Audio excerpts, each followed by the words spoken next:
Welcome back to another episode of the Paul Larry podcast. So I took a little break, just life and different things in life and situations and scenarios. And it's really been pressing on my heart to get back into this podcast.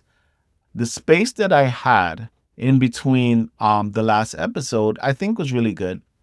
And to put things into perspective, I think I've been spending a lot of time trying to recreate the production, the editing, level up as far as the nerd aspect of this, which is like the media, right? And I came to the realization that the things that I want to prioritize, like my children and my family and stuff, um, that post production takes a lot of time for that. And I think coming with the substance and letting God cook in that season when He's ready to bring the production up is what I'm going to do. But the substance is why you're here. And I do want to apologize for holding back on the substance because I was too focused on the production. That being said, why am I here today? What's on my heart? What's on for this episode? I want to share a little bit of a situation that I think can give a lot of perspective, right? And the situation is being that on all the talks that I've had about therapy, on all the talks that we've had discussions on, and the guests talked about the importance of the enlightenment, of the awareness, of understanding what therapy is about, I came to the realization that the challenges with sharing my perspective on therapy and getting help is control. And what I mean is control is if you find yourself getting frustrated with wanting to share your heart to loved ones and wanting to share this enlightenment with loved ones, and it's met with people who may not just be ready yet or people who may not understand. If you find yourself getting frustrated, then there is an element of control. Because here's the thing, you can't control anybody else's opinion, thought patterns, experiences, or how they feel about anything. You could only control yours, right? And with that understanding, it makes it easier to deal with grace. It makes it easier to deal with understanding.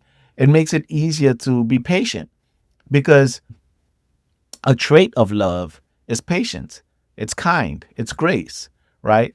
And that's scriptural. So when you're dealing with love or you have a loved one that you would like to see healed, you cannot control the narrative, but you can pray.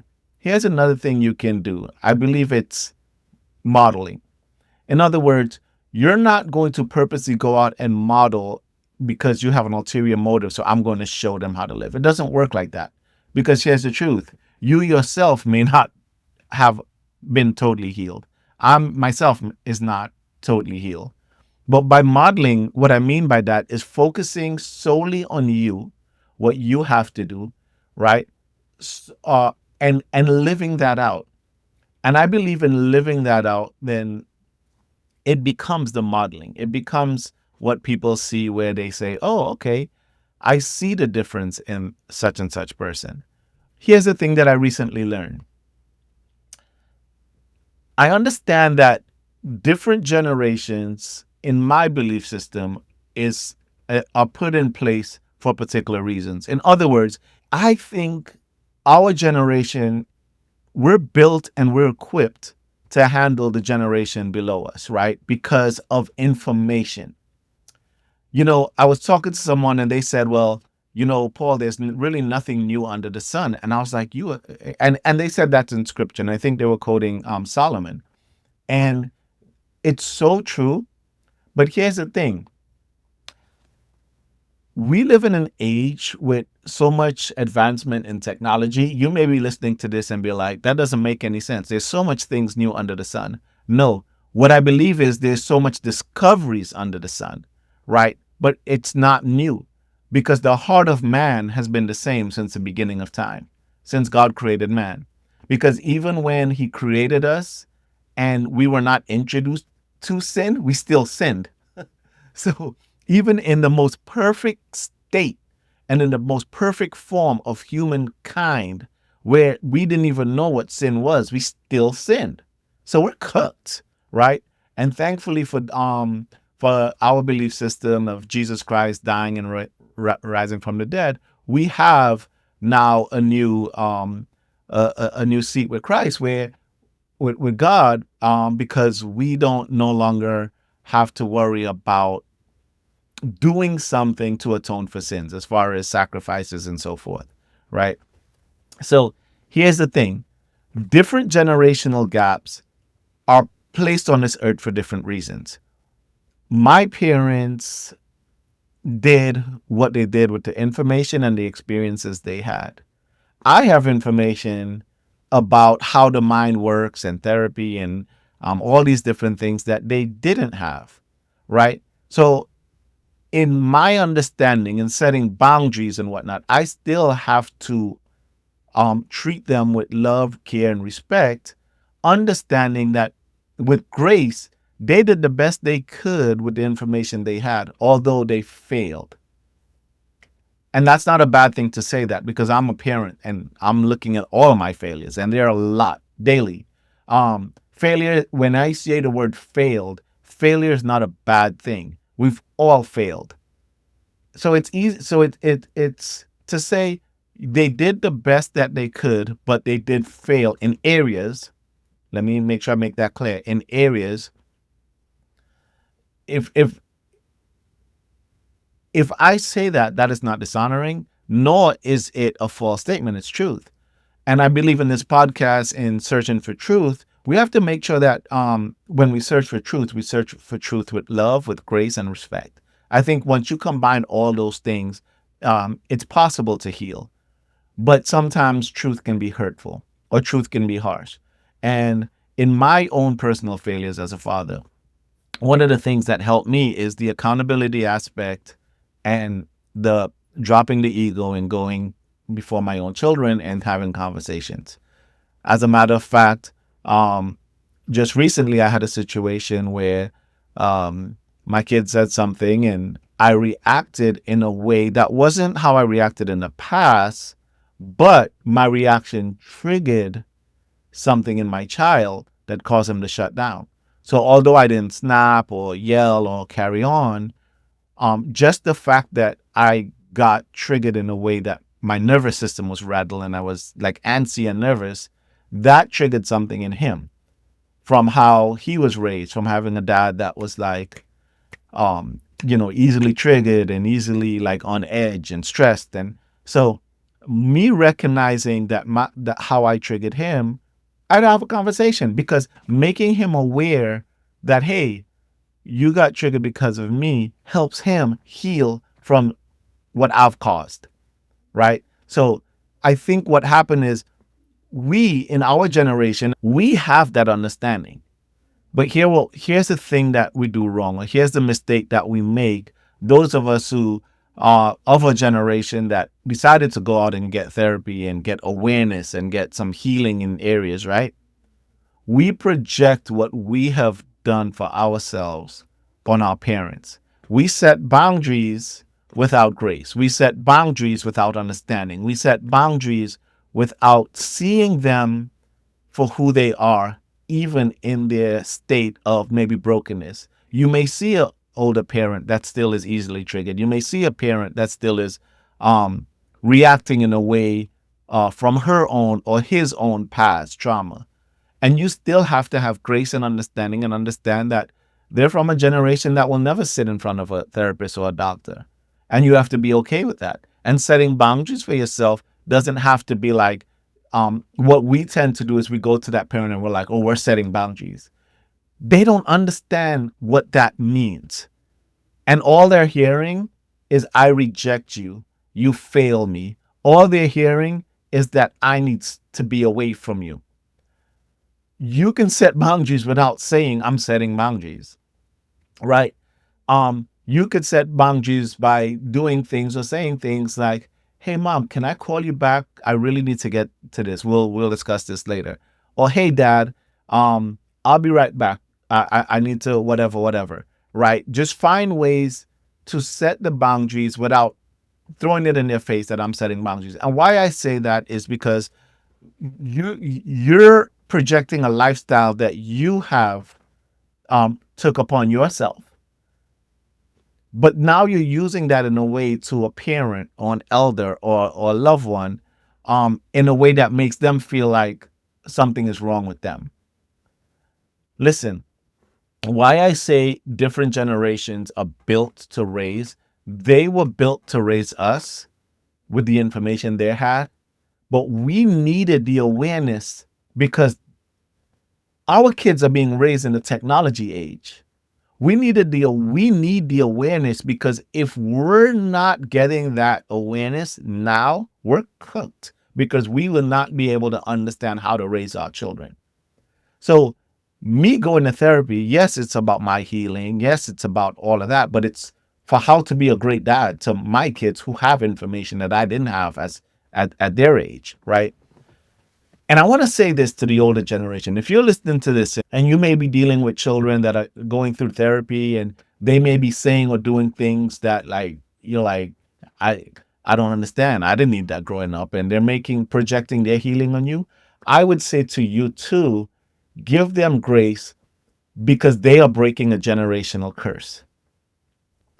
You were equipped to raise them in a way that kept them and made them strong so they can be strong enough to take on the mantle that you weren't designed for.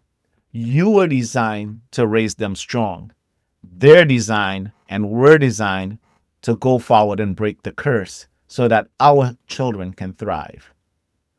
You survived, they're strong, the next generation thrive. Because the next generation of our people, and when I mean our people, I'm talking about our children and grandchildren and whatnot, they are going to be the future doctor, lawyers. They may not live the struggle that we lived, and we don't need to project that on them because their kids will be getting healed from them, and you are prolonging the generational curse cycle breaking because somebody's going to break it along the way. I don't want my kids to be the one to carry the generational breaking mandate. That's mine. That's my mandate. My mandate is to raise them in a way that is thriving. I don't want to pass down to them what I should be doing. I don't want to pass down to them my mistakes. I don't want to pass down to them my trauma. I don't want to pass down the abuse that I took on. I don't want to pass down to them the things that held me back.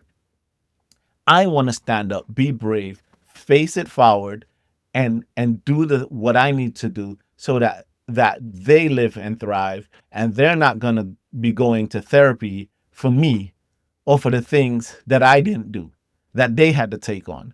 No, that's my job, right? So I see there's three different generations here. If you're watching this, understand there is a generation before us who, in most cases, did the best they can with the information they had. We need to have grace for them. And they need to have understanding for us, knowing that we're the ones that's going to put our children in environments and situations that we didn't grow up in. And understand that the generation behind us, they're looking to us. They're looking how we respond, how we react. They're understanding that we were living in households of survivors, but are trying to be the thrivers. We have the symptoms and the effects of growing up in those households where abuse, you kept quiet, you don't talk about the abuses, where things you keep it deep down inside, like the symptoms of that we pass down. But there's a lot of us in my generation that are getting healed from that. That's saying, hey, it's okay to talk about it. It might be embarrassing. Like, I'm not going to come on a public platform and air out all my dirt on family dirt or whatnot.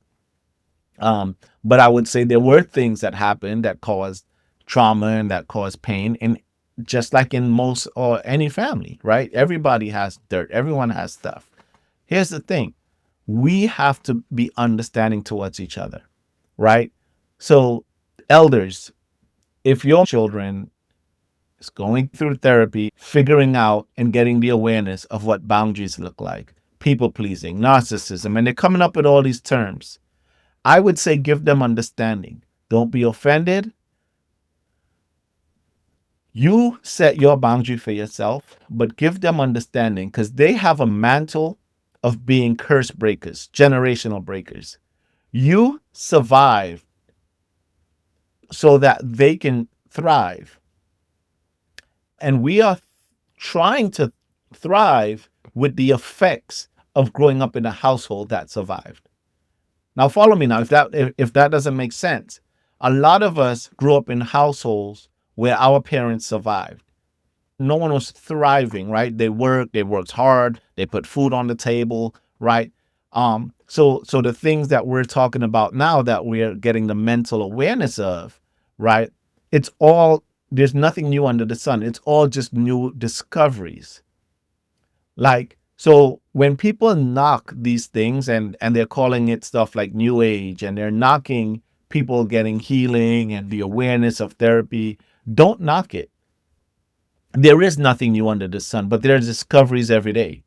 Like when they first discovered the microwave, no one say, I ain't using that. Like, I'm not using a microwave because that's a new way. No, God always knew there was a better way to heat up food. It was until we discovered what is already there. Everything on this earth is for us to enjoy and discover.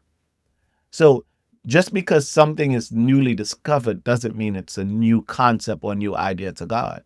It's like watching your child eat pizza for the first time or the first time they take a sip of Coca-Cola, right? That discovery is new for them. And as a parent, we look down and we're like, yeah. When you watch their face, we laugh. We when the soda and the sugar and the acid hit and they're like, we laugh because it's a new discovery for them, but it's not new under the sun. And us as God's children, it's the same thing. We're getting all these new discoveries of how the brain works. They're constantly studying, constantly coming up with terms. And just because it was not something that we knew in our experiences, don't throw it out the window because it will only make you lose out on what you're supposed to do as a parent. So I would say, elders, encourage your children to put in the work. It might look messy at times. It might be uncomfortable. It's okay because your grandchildren will be better for it. Your grandchildren will be better off with parents that have healed from living in a household of survival so that your grandchildren would live in an environment of thriving. So to all the grandparents out there that your kids might be, all the elders out there where your kids might be coming talking about boundaries and therapy and this and narcissism and this and that. These terms might not mean anything to you. It might not make sense. You might be like, it's driving them crazy. I would say don't fight it. I would say encourage it. Because if they feel like, or if we feel like that there's stuff that we need to get healed from, be a part of the healing process, even if it's uncomfortable, right? Because again, like I said, you're not doing it for you, you're doing it for your grandchildren. And let me talk to my people. If you're going through this process and you have come to the awareness that a lot of things that you dealt with growing up in a household of survival was wrong, be very gracious in how you deal with your parents. Be very gracious with how you deal with your elders. Don't project your newfound knowledge on them, and then try to hold them accountable. And you're trying to, now that you have this knowledge, you're making them, in a way, with good intentions, feel like they're a failure. You're making them, with all the right intentions, feel like they screwed up. You have the discovery for yourself. They don't. And if they don't, it's okay because that was not their mantle. Their mantle was to get you where you are, although it was in an environment of survival. They made a lot of mistakes. Moms stayed in abusive relationships. Dad was abusive. Mom was abusive. Mom was a drunk. Dad was a drunk. They coped. But when you hear their story, you'll find out that they grew up in households where it was the same thing. Guys, our generation, I believe we are the cycle breakers. We were built for this.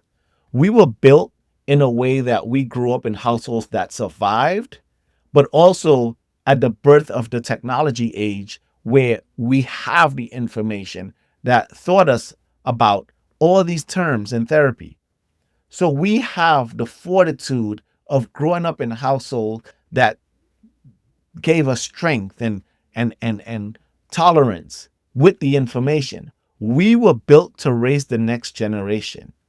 We were built to break the cycles. And what I would say to you and to all of you is do it with grace. Do it with understanding. Understand that the generation that brought us up in the survival world, that they, in a lot of cases, in most cases, they did the best they can. They have information now. Don't look for them to come back and be like, oh, I'm sorry, I raised you wrong. A lot of them won't do that because you know what? They sit back and realize, I didn't have that information. I did the best I can. And a lot of times we're going back looking for apologies. And I came to the understanding that if you get the apologies, great. But if not, great. Because guess what? You have the ability now to break the cycle for your children. So this podcast today is about perspective. It's about understanding. It's about realizing that every generation is different.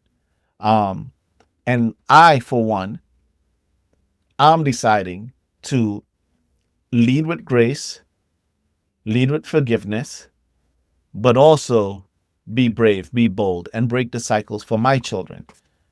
I'm understanding that I am not going to pass them down my mistakes. I'm not going to pass them down my trauma. I have to be brave and bold and humble.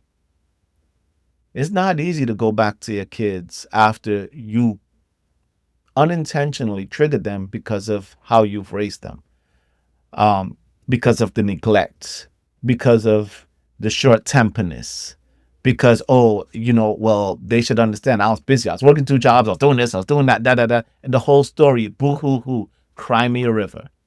You have the awareness now that the things you did, you understand why you did them, but you also have to realize what it caused. Go back and heal what it caused. Go back and deal with it. Yes, you were busy. Yes, you were holding down the household. Yes, you did the best you can. But also, yes, it affected your child negatively. So stop looking for the sympathy or stop looking for the understanding when you realize what it caused. That's the thing. What it caused hurt. You don't need understanding. You don't need anything other than I'm sorry. And guess what? Once the I'm sorry happens and it breaks the ice, it now becomes easier for that child to come back and be like, I know, mom, I just wanted an I'm sorry. I know, dad, I just wanted the I'm sorry. But I get it. I knew it was hard. But when I get my family or with my kids, I'm going to try to do better because I have the awareness. So again, this episode is just all about perspective, all about grace, understanding, and love.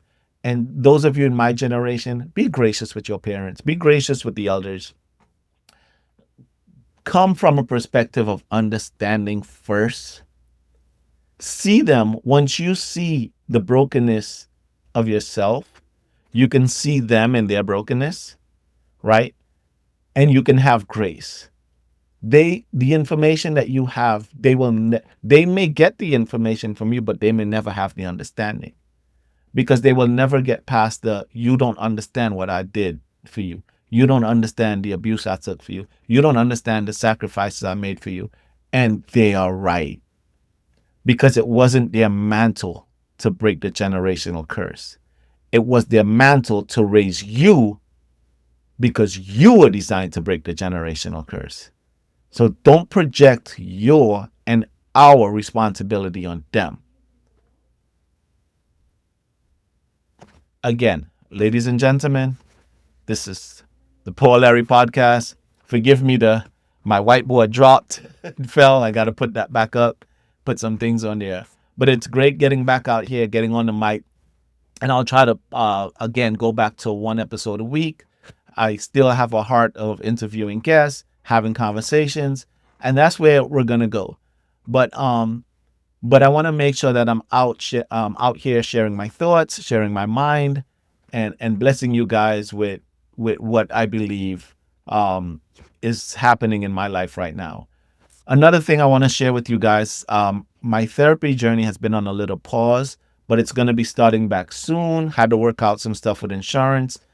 So that's being resolved.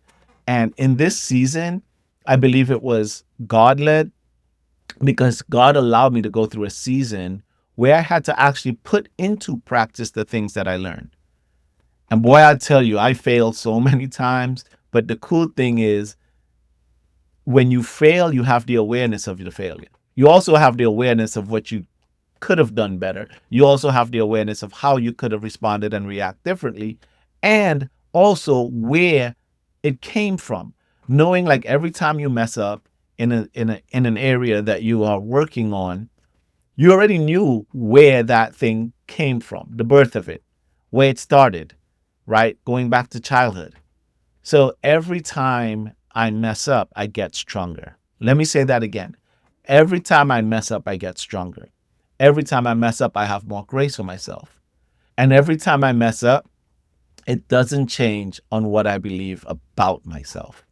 Let me say that again.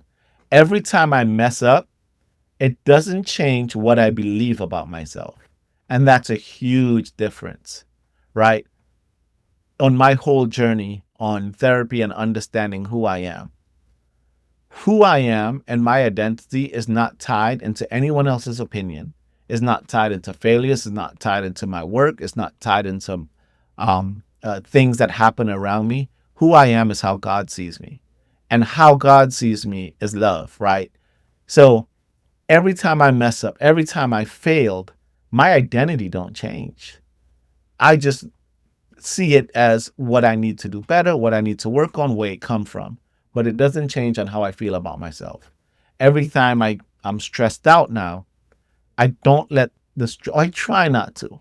Let's be honest here. And I try not to let it affect how I feel about myself. And that has been one of the greatest lessons that I've learned. Accusations, how people feel about me, how people perceive me, how I fail, things that happen around me does not affect or change how I feel about myself. Because once I see myself the way God sees me, it's a wrap. And how you see yourself the way God sees you, it's a wrap. And it has nothing to do with how much money is in your account right now, your position at work, or how others are treating you. Because let me tell you, baby, others treat you the way you see yourself.